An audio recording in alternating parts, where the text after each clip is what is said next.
नमस्ते किसान साथियों, आशा करते हैं आप स्वस्थ होगे, मस्त होगे। आज सभी के प्यारे चैनल एवीएस हाईटेक नर्सरी द्वारा एक कदम ऑर्गेनिक की तरफ रखा गया। हमारा प्रयास ये है कि सभी को ऑर्गेनिक खाद से उगाई हुई सब्जियां मिल सके। इसके लिए हम लोग एक वर्मी कंपोस्ट के फार्म पे आए हैं। ऑर्गेनिक सब्जी उगाने के लिए हमें बहुत जरूरी होता है वर्मी कंपोस्ट, जो कि एक जानवरों के गोबर या मलमूत्र से बनाया जाता है। इसको बनाने के लिए किसानों के सबसे अच्छे दोस्त कहे जाने वाले केचुए का बहुत महत्वपूर्ण योगदान होता है। आइए हम जानते हैं ये सब कैसे बनता है। कार्बनिक अवशिष्ट कचरे में से पत्थर, कांच, प्लास्टिक, सिरेमिक तथा धातुओं को अलग करके कार्बनिक कचरे के बड़े ढेलों को तोड़कर ढेर बनाया जाता है। मोटे कार्बनिक अवशिष्टों जैसे पत्तियों का कूड़ा, पौधों के तने, गन्ने की भूसी, खोई को 2 से 4 इंच आकार के छोटे छोटे टुकड़ों में काटा जाता है। इससे खाद बनने में कम समय लगता है। कचरे में से दुर्गंध हटाने तथा अवांछित जीवों को खत्म करने के लिए कचरे को 1 फुट मोटी सतह के रूप में फुलाकर धूप में सुखाया जाता है। अवशिष्ट को गाय के गोबर में मिलाकर 1 माह तक सड़ाने हेतु गड्ढों में डाल दिया जाता है। उचित नमी बनाने हेतु रोज पानी का छिड़काव किया जाता है। केचुआ खाद बनाने के लिए सर्वप्रथम फर्श पर बालू की 1 इंच मोटी परत बिछाकर उसके ऊपर 3 से 4 इंच मोटाई में फसल का अवशिष्ट मोटे पदार्थों की परत बिछाते हैं। 18 इंच मोटी परत इस प्रकार बिछाते हैं कि इसकी चौड़ाई 40 से 45 इंच बन जाती है।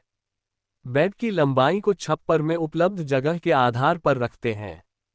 इस प्रकार 10 फीट लंबाई की बेड में लगभग 500 किलो कार्बनिक अवशिष्ट समाहित हो जाता है।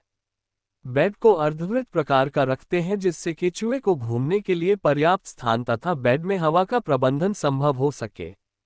इस 17 प्रकार बेड बनाने के बाद उचित नमी बनाए रखने के लिए पानी का छिड़काव करते रहते हैं। तत्पश्चात इसे 2 से 3 दिनों के लिए छोड़ देते हैं।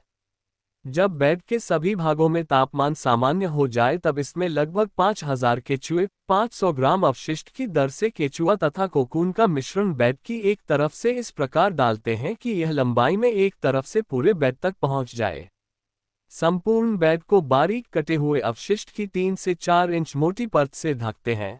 अनुकूल परिस्थितियों में केचुए पूरे बेड पर अपने आप फैल जाते हैं। ज्यादातर केचुए बेड में 2 से 3 इंच गहराई पर रहकर कार्बनिक पदार्थों का भक्षण कर उत्सर्जन करते रहते हैं। अनुकूल आर्द्रता, तापक्रम तथा हवा में परिस्थितियों में 25 से 30 दिनों के उपरांत बेड की ऊपरी सतह पर 3 से 4 इंच मोटी केचुआ खाद एकत्र हो जाती है। इसे अलग करने के लिए बेड की बाहरी आवरण सतह को एक तरफ से हटाते हैं। ऐसा करने पर जब केचुए बेड में गहराई में चले जाते हैं तब केचुआ खाद को बड़े से आसानी से अलग कर तत्पश्चात बेड को पुनः पूर्व की भांति महीन कचरे से ढककर पर्याप्त आर्द्रता बनाए रखने हेतु पानी का छिड़काव कर देते हैं। लगभग 5 से 7 दिनों में केचुआ खाद की 4 से 6 इंच मोटी एक और परत तैयार हो जाती है तथा बेड में फिर पर्याप्त आर्द्रता बनाए रखने हेतु पानी का छिड़काव किया जाता है। तदुपरांत हर 5 से 7 दिनों के अंतराल में अनुकूल परिस्थितियों में पुनः केचुआ खाद की 4 से 6 इंच मोटी परत बनती है। इस प्रकार 40 से 45 दिनों में लगभग 80 से 85% केचुआ खाद एकत्र कर ली जाती है। अंत में कुछ केचुआ खाद केचुओं तथा केचुए के अंडों, कोकून सहित एक छोटे से ढेर के रूप में बच जाती है। इसे दूसरे चक्र में केचुए के संरोप के रूप में प्रयुक्त कर लेते हैं। इस प्रकार लगातार केचुआ खाद उत्पादन के लिए इस प्रक्रिया को दोहराते रहते हैं।